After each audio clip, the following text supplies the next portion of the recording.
अस्सलाम वालेकुम नाज़रीन, मेरा टीवी न्यूज़ में भलीकार आवाया सायरा सुमरो इन बुलेटिन में सबका बेरी का नजर हेडलाइन थे। अमरीका ईरान विच में चिकतान शिद्दत अख्तियार करे वही। अमरीकी फौज जा ईरान के मुख्तलिफ हंधन ते मुसलसिल 8 रात भी हमला। सामुंडी फौज की निगरानी ऐं फिज़ाई दिफाई ठिकाणनि के निशानो बनायो वियो। ईरानी मीडिया मूजिब शहर खाजियाबाद ऐं ॿियनि इलाइक़नि में हमला किया विया।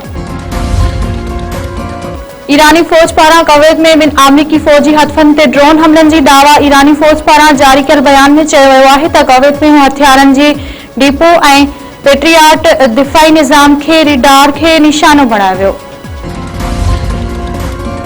उर्दन मथां ईरान जे हमले में भी अमरीकी फौजी मारिजण जी तस्दीक। अमरीकी सेंटकॉम दावा कई आहे त उर्दन में अमरीकी फौज मथां हमलो कंदड़ ईरानी फोर्सिस के निशानो बणायो आहे। ईरान के हमले में 2 फौजी मारिजी विया, 4 जख्मी थिया आहिनि ऐं 1 अञा ताईं लापता आहे। नायब वज़ीर आज़म इसहाक़ डार सां नेशनल पार्टी बलूचिस्तान के सदर अब्दुल मालिक बलोच ऐं ॿियनि जी मुलाक़ात। वफ़ाक़ी सलाहकार राणा सनाउल्लाह ख़ास माउन तारिक बाजवा भी शरीक। अॻूणे वज़ीर आला अब्दुल मालिक बलोच पारां सूबे अवाम जी बहितरी लाइ गॾिजी कम करण जो अज़म। इसहाक़ डार जो चवणु आहे त बलूचिस्तान की तरक्की खुशहाली आइनी हक़नि के तहफ़्फ़ुज़ लाइ पुरअज़म आहियूं। अब्दुल मालिक बलोच जो चवणु आहे त बाग़ियुनि खे अवामी हिमायत या अवामी जवाज़ हासिल नाहे।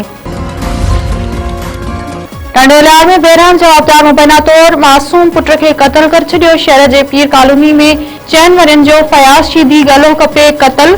पुलिस जवाबदार पीर मुमताज शीदी के गिरफ्तार करे वरतो। वाक़े बाद मक़तूल की अमर बेहाल। पुलिस मूजिब वाक़े की जांच कई पई वञे।